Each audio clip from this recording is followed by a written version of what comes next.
muitos motociclistas, eles são zelosos, eles conseguem manter a moto em condição de transporte passageiro por um longo tempo. Mas isso depende muito do uso que você faz e a frequência, né, Zé? Isso aí, qualquer coisa material corresponde dessa mesma maneira, né? A gente acredita que a periodicidade seria interessante ser observada do ponto de vista da segurança, lógico, né? Segurança para o condutor e o principal interessado, que é o passageiro, né?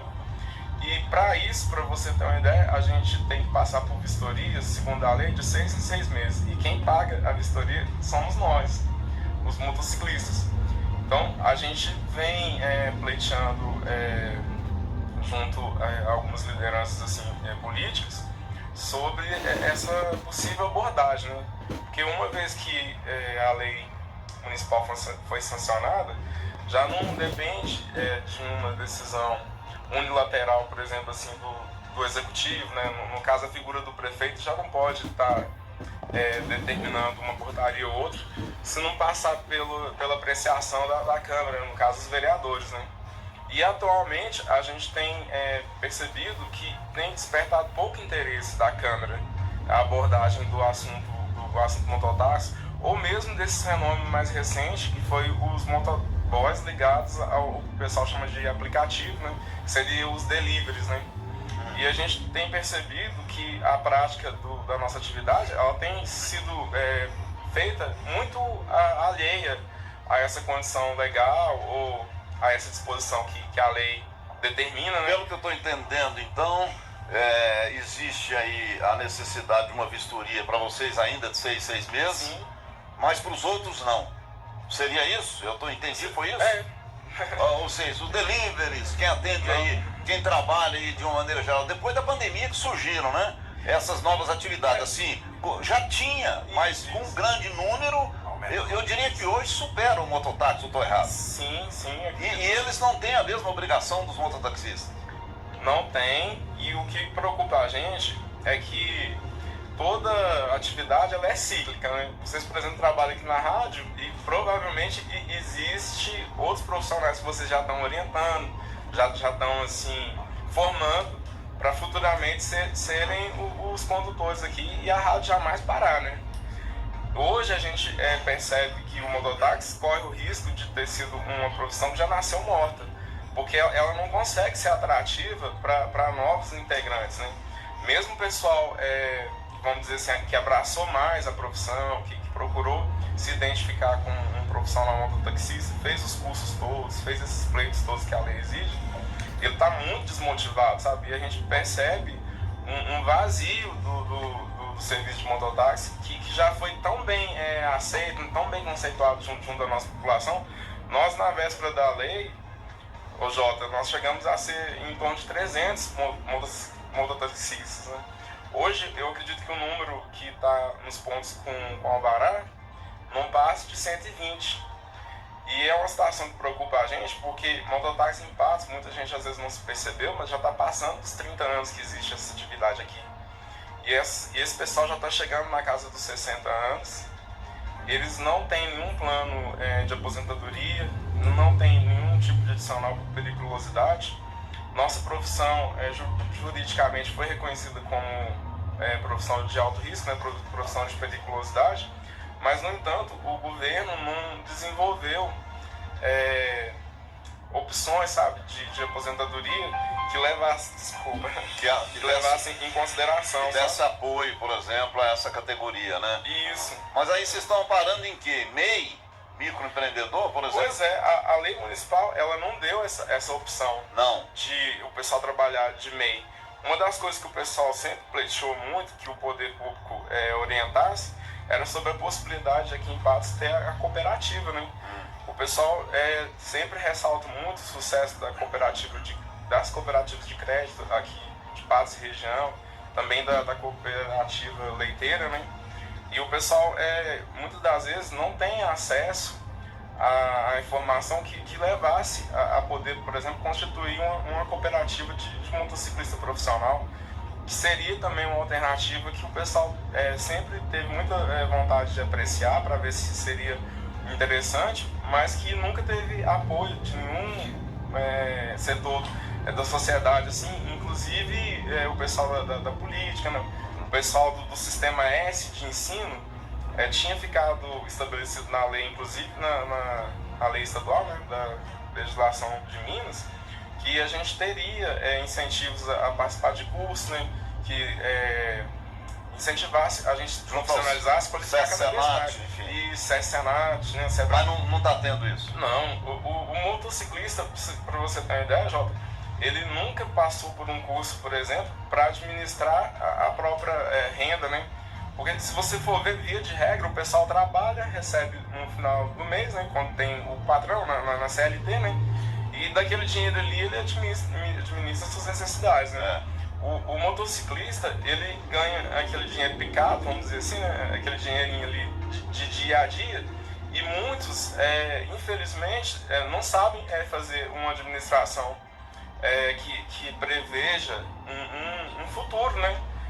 Hoje, se a maioria dos mototaxistas ficar sem esse trabalho de uma hora para outra, a maioria deles não conta com recurso nenhum para poder sobreviver, mudar de atividade. Juninho, beleza, né? Bom dia. Bom, você falou em relação à questão da desmotivação de outras pessoas entrarem para o ramo, para a atividade. O que está acontecendo? É a remuneração que é baixa, é as condições de trabalho que não são mais das melhores, esse trânsito maluco que temos aqui na cidade de Patos de Minas. O que você acha que está acontecendo?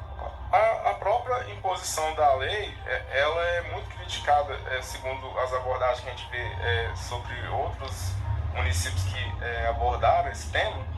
Ela é muito engessada. O que seria esse engessado que o pessoal critica? A pessoa, para ingressar no trabalho de mototaxista profissional, ela tem que ter mais de 21 anos, ela tem que ter mais de 2 anos de habilitação, ela tem que passar pelo curso que habilita ele para atividade remunerada, ela tem que fazer a compra de uma moto no nome dela, ela não pode comprar moto no nome de terceiro. Para poder emplacar na categoria aluguel, que seria a categoria vermelha, ela tem que fazer a pintura da moto na cor laranja, e ela tem que ainda passar por essa vistoria periódica de 6 meses, que é custeada pelo mototaxista. E mesmo depois que ele faz isso tudo, ele tem que estar numa das empresas que são autorizadas, né, que tem um alvará, e ele paga a diária, né? Então o pessoal... É muita coisa, né? E aí o que acontece? O pessoal prefere muitas das vezes ir para entrega, por exemplo, isso, né? A pessoa, quando vai partir para essa atividade com a moto, ela se assusta com esse tanto de cobrança, porque ela não tem como fazer um parâmetro. Eu vou fazer esse investimento alto. Para a maioria das pessoas é um investimento alto, né? Essa arrancada alta economicamente, mas quanto que eu vou ganhar de volta? O que eu vou ter de remuneração? Isso não é uma certeza, atualmente não é. Tem uma tabela para pagamento do serviço mototáxi que a pessoa chama a corrida? Eu tive há 30 anos que eu tenho notícia, o pessoal sempre se baseou no 1% do salário mínimo. Ou um pouco mais ou um pouco menos. Dependendo da distância? Isso, a depender do serviço, a depender da distância. Quando eu entrei, por exemplo, o pessoal entendia que você transportar um passageiro era a coisa mais importante da nossa atividade. E era 1% salário, a partir de 1% salário mínimo. Mas uma entrega, por exemplo, se fosse em dinheiro de hoje, seria tipo, não, você pode fazer um pouco mais barato, pode fazer por R$10. E funcionava bem. Mas à noite vai cobrar o mesmo preço, de madrugada? Não, à noite cobra um pouquinho mais caro. Em dinheiro de hoje eu estou baseando no salário mínimo de 1.300. Vai fazer uma corrida de 3 por 15, uma corrida às vezes de 15 se aproxima dos R$20, mas por aquela razão, né? Que se você não criasse uma motivação para o pessoal ficar na madrugada, o pessoal não queria trabalhar à noite, lógico, né? Quem tem família, por exemplo, já apresentava uma resistência em trabalhar à noite. Né? A questão do seguro, por exemplo, é particular. Vocês é que teriam essa questão da seguridade adicional também chegou a ser sondada por algumas empresas de seguro, né? A situação de estar cobertando, oferecendo algum plano de seguro adicional, né? Que seria muito interessante para a gente, para cobrir terceiros, né? Para cobrir passageiro, inclusive, que é quem custeia todo o sistema, né? Só que o pessoal declinou quando se deparou com esse número baixo de motociclistas credenciados, né? Motociclistas que estivessem dentro da legislação, né? Então a gente vê que ainda existem outros passos a serem dados, mas vai depender muito do apoio, né? e do acolhimento do pessoal ligado ao poder público, né? No caso, como eu falei, eu acredito que a Câmara de Vereadores vai ter um papel fundamental, porque, segundo o que a gente já tentou conversar dentro da Prefeitura, vão ser poucas as mudanças que vão ser possíveis sem passar antes pelo pleito do pessoal da Câmara Municipal, né? A lei federal ela dá essa brecha dos municípios poderem regulamentar, legislar, mas tudo depende agora desse trâmite burocrático, né? A dificuldade maior que vocês estão encontrando, então, é a falta de apoio. No geral, com relação a trabalho, está tendo muita procura? Como é que está? Mudou depois que os aplicativos entraram no mercado? Como é que ficou, Júnior? Eu acredito, Jota, que o tempo que existe o mototáxi, ele hoje reflete bastante na nossa atividade. Se o mototáxi hoje começasse de igual para igual com os aplicativos, ele sairia perdendo de longe. Mas como foi estabelecida uma relação de confiança, muita gente ainda prefere pegar o telefone, discar o número e falar diretamente com o motoqueiro ou com o atendente, né, e solicitar o serviço. O pessoal hoje entende a situação dos aplicativos como um salto, né, de modernidade ou de atualização. Mas a gente questiona essa contemporaneidade porque a gente entende que o aplicativo é uma forma de acionar o serviço. Mas os personagens principais dessa situação ainda são o condutor, né, seria o mototaxista ou o condutor de outro veículo que seja, e o passageiro, que é quem custeia todo o sistema, né? E eu acredito que esses dois, eles precisam ser mais ouvidos, sabe? Ser mais chamados para o debate, e precisa haver uma agenda, né, que pleiteia, sabe, periodicamente, que o pessoal reavalie.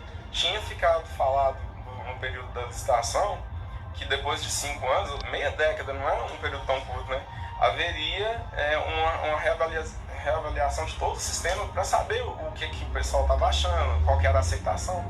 Não houve essa reunião. De lá para cá, desde da implantação da lei, não houve. Não houve mais reunião, não houve mais debate em torno desse assunto, né? E a gente vê que tem aumentado demais o número de motocicletas na rua, mas não reflete a realidade do motociclista profissional. E o pessoal ainda faz muita confusão, né? Ou seja, a profissão ainda está muito discriminada, muito mal vista. Eu acredito que muito por desinformação, né? Muitas pessoas, por exemplo, não sabem, Jota, que motociclista, mototáxi ou motoboy já é uma profissão, já é realmente uma atividade reconhecida, né? É verdade. E o mototaxista, inclusive, é identificado, né? Sim. E outros não. Sim. A gente vê muitos aí entregando sem nenhuma identificação, né? E pelo que a gente sabe... A identificação é a caixa nas costas, né? É só uma caixa e mais nada. Esse pessoal não tem identificação, ele não tem uma regulamentação, pelo que eu estou entendendo, né? Jota, a gente procurou sair na frente, porque a gente percebe assim, a gente não pode ser visto só como um problema ou só como um encosto, né, pro poder público, né? E, por exemplo, a gente percebeu que lá no cruzamento que a gente fica, que é na 5 de maio com a Fátima Porto, tinha um número alto de acidentes.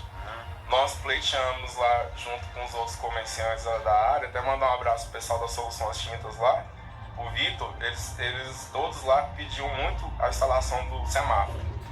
E logo que a gente foi se instalar lá, a gente fez o pedido e a prefeitura atendeu com muita rapidez, né? Diminuiu o número. Diminuiu bastante o número de acidentes, mas mesmo assim ainda aconteceram situações assim. Teve um rapaz que bateu num carro e saiu correndo e ficou aquela situação assim, quem que era mototáxi, era motoboy.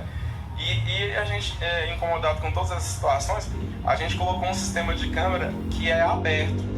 Hoje tem mais de uma empresa que oferece esse serviço, mas a gente optou por um deles que a gente entendeu que era mais conhecido, e abriu o sinal para o pessoal da segurança pública, para o pessoal da Secretaria de Trânsito poder estar averiguando. Pois a nossa câmera fica onde? Essas câmeras ficam na área externa, elas filmam o cruzamento. Ah, tá. E elas têm o intuito de ajudar na segurança pública e na Secretaria de Trânsito também, para poder estar vendo. Aí o que é a situação que eu queria te falar? Teve um acidente por volta de meio-dia envolvendo um motociclista. E a gente viu que ele estava com a caixa de entrega, tinha comida, né? E a gente procurou ajudar ele. Quando da chegada da polícia, das primeiras coisas que o policial perguntou é para qual grupo que você trabalha, qual empresa que você está vinculado. O rapaz simplesmente escalou, falou assim, eu não vou falar nada. Aí o policial falou assim, mas em que isso vai te prejudicar? Eu preciso só caracterizar aqui na ocorrência. Você acredita que esse rapaz chorou, mas ele não falou de jeito nenhum para quem ele trabalhava? É porque a nota dele ia baixar, né? Esse que é o problema. Por isso que a gente fala na regulamentação, na identificação, né, Zé Afonso? Com certeza. Né? Na identificação, porque tem aquelas pessoas responsáveis, né, Edivar? Tem os profissionais responsáveis e tem aqueles que não estão nem aí. A gente vê, por exemplo, que o sistema que até então era o sistema de mototáxi aqui em Patos, ele sempre foi muito criticado. Muitas pessoas falavam assim, mas é uma exploração comercial, um motociclista explorado. Mas eu acredito que foi a melhor fase do mototáxi aqui em Patos. Quando os pontos eram bem espaçados, né, praticamente cada área aqui da cidade tinha um grupo, né? E esses grupos andavam uniformizados, cada um com a sua cor. Então é quase que um time de futebol, vamos dizer assim. Mas hoje não tem isso mais. Hoje não. Hoje o pessoal padronizou o uniforme e eu acredito que isso foi andar para trás. Cada um faz o que quer. Não, ou é tudo padronizado? Não, o uniforme foi padronizado assim. Não importa de qual grupo você seja, o uniforme é um só. E muitos já nem estão usando mais esse uniforme, como eu te falei, por descrença da lei. Não existe uma exigência, não tem exigência para usar. Obrigatoriedade. Não tem fiscalização, é isso que você está dizendo? O que está acontecendo é que a fiscalização não tem cobrado, eu acredito, por causa dessa situação de suspensão, né? A pandemia trouxe uma suspensão desse tipo de situação, porque eu acho que o pessoal criou uma tolerância por razão da emergência, né? E já vai longe a data em que acabou a pandemia, mas muitas dessas pessoas ainda continuaram nessas atividades e deixou a regulamentação esquecida, né? Ou seja, hoje pode ter gente trabalhando clandestinamente? Não, tem muita gente, eu acredito que a maioria não pode ter, não tem muita gente. Eu acredito que a maioria das pessoas que estão hoje na atividade de motociclismo, elas não estão ligadas a nenhum tipo de regulamentação, nenhum tipo de parâmetro da lei. A não ser, lógico, né, ter habilitação, ter a moto com CR. Mas não cumpre a legislação, CLRV, né? Não cumpre a lei que foi aprovada e sancionada. A gente fica pensando que essas pessoas, muitas vezes, elas não foram motivadas, elas não foram bem orientadas. Então, elas já ingressaram no mercado de trabalho, por exemplo, por aplicativo, e o aplicativo ele não dá essas orientações, né? O pessoal conta pra gente que além de ter essa pontuação que você citou aqui, né, que avalia o motoqueiro através da opinião de quem faz o uso do serviço, fica muito difícil estar em contato com as pessoas que são responsáveis pelos grupos, sabe? Uma das coisas que eu acredito que seria muito importante do aspecto legal ser observado é a necessidade da municipalização da atividade. Porque quando tinha esse sistema, como eu te falei, de ponto, tinha um responsável pelo grupo, esse responsável podia ser acessado a qualquer momento, tanto pelo motociclista como pelo cliente, né? E o próprio grupo formava o profissional, orientava, e o próprio grupo via se ele realmente não tivesse condição, por exemplo, ou razão mesmo de disciplina, ou de falta de habilidade, o pessoal providenciava o desligamento dele, mas dentro desses critérios. Você veio pro grupo, o grupo tá te ensinando o tempo todo como é que trabalha. Você não quer, você não consegue, então você não quer, você não consegue, então, por favor, né? Aqui pelo menos não. Mas mesmo assim, o rapaz ainda tinha 7 oportunidades de